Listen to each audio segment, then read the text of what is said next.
Okay guys, so first things first, I appreciate the fact that you took the time to check out this video. I'm a smaller YouTube channel, so literally every single view, and I mean literally every single view counts and matters to me.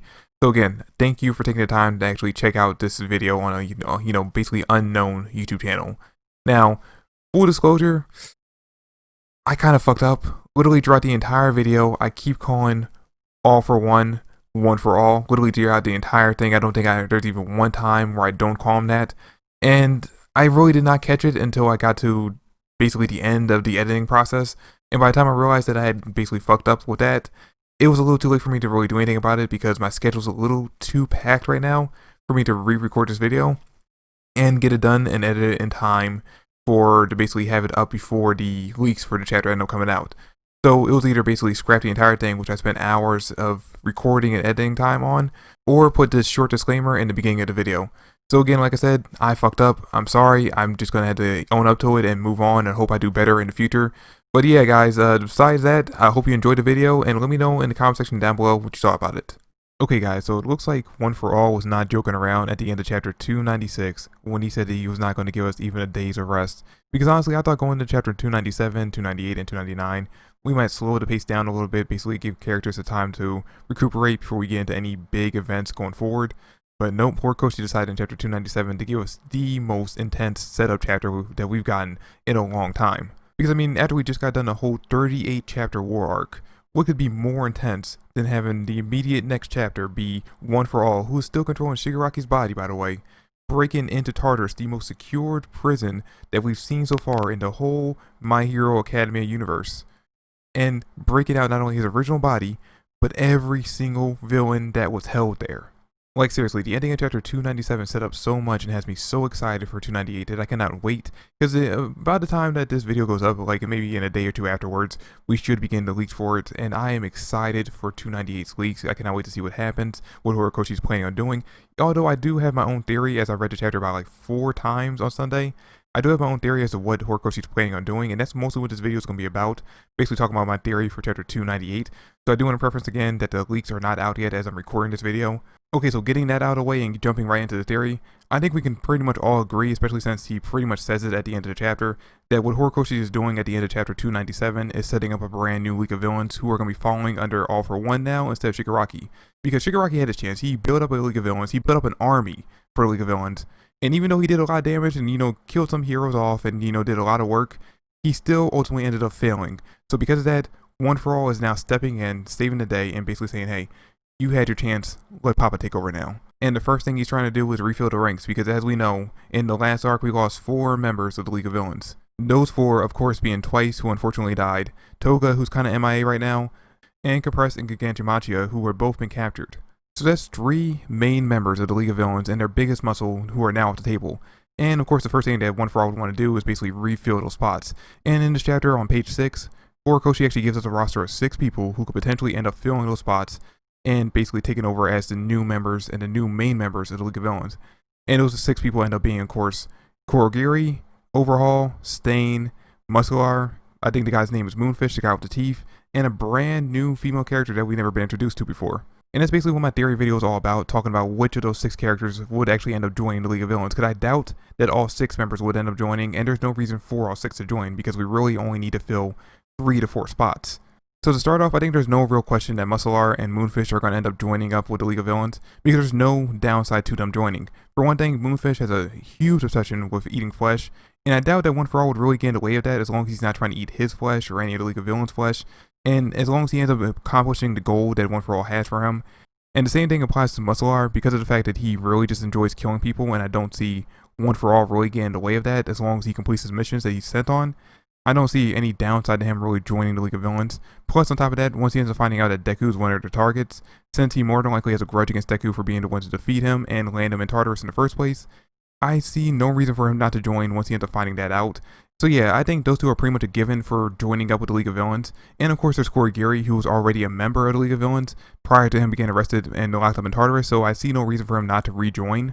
So that means we now have 3 of the 4 spots taken up and 3 more characters to decide who's going to take that 4th spot. Stain, Overhaul, and Electric Girl. Now starting off with Stain, I have no doubt in my mind that he is going to 100% turn down joining up with the League of Villains, because at the end of the day, Stain does not see himself as a villain.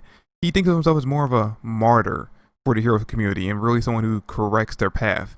Because at the end of the day, he has an idea of what heroes should truly be, and while he has no problem with killing heroes who he thinks are just there to make a profit off of being heroes, he refuses to kill anyone who he thinks embodies the true ideals that he has of what a hero should be.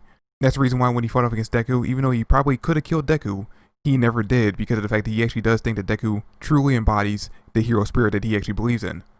And so even if somehow, some way, One For All could convince him to temporarily team up with them, once he ended up finding out that Deku was one of their targets, he would definitely not be on board with joining up with them anymore.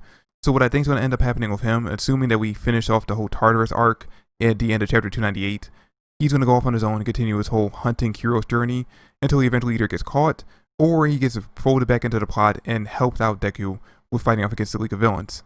And then when it comes to Overhaul, he's a little bit more of a wild card than Stain is. Because on the one hand, I doubt that he would ever want to join up with Shigaraki because he more than likely, just like Muscular holds a grudge against Deku, he more than likely holds a grudge against Shigaraki for destroying his arms and taking away his quirk. So because of his grudge, I seriously doubt that he'd ever want to join up with a group that he thinks Shigaraki is in charge of. Now that being said, the reason why I think he actually might be a wild card when it comes to joining or not joining is because of the fact that, as we see in this chapter, when he's let out of his cell by Electric Girl, he frantically and desperately runs out yelling boss. Which tells me that during his time being locked up in Tartarus, he's kind of gone crazy and desperate when it comes to getting the approval of his boss, or at least someone that he can deem his boss. And one thing that basically we find out from, or I can basically glean from his flashback, is that he's someone who desperately needs someone to admire and look up to and to follow in their footsteps. Because even though during his arc he was 100% going against his boss's orders and even torturing his boss's granddaughter, because he had such high admiration for his boss and his boss's original goal, he was willing to do anything it took to achieve that goal. And I think that because of that desire and that willingness to do whatever it takes to get the approval of the person who he sees as his boss or the person that he admires the most, that depending on how much of a role the original body of One For All has in the League of Villains, that if Overhaul can basically see him as someone to look up to, someone to basically put in the role that his original boss had, that he might end up joining the League of Villains. Now, that being said, I think that what Horikoshi's planning on doing is having One For All's original body kind of just die and fade away and have Shigaraki be the main One For All going forward.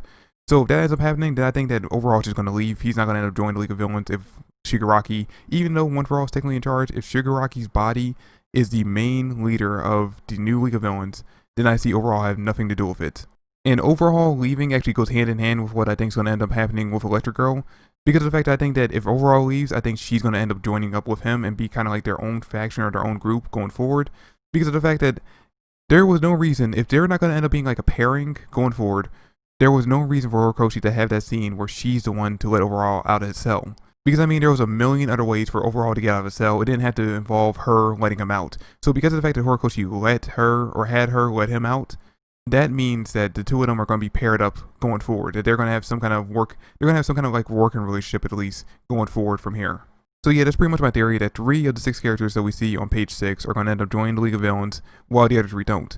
Which of course ends up bringing up the question, what's going to happen to that 4th spot that Gigantomachia will avoid?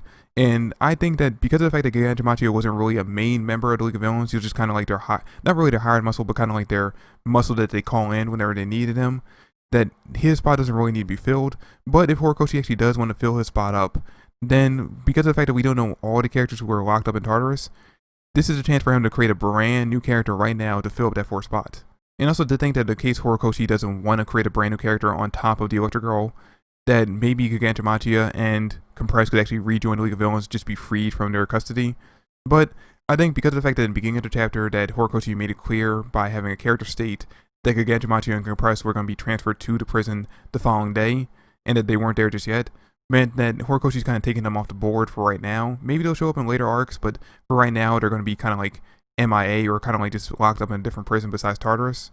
Because if he wanted them to be part of the new League of Villains, then he would have had them already locked up at Tartarus, so that when All For One shows up, he could have just freed them as well. But yeah guys, that's it for my theory. Let me know in the comment section down below what you guys thought about my theory and what your own theories are for what's going to happen in chapter 298.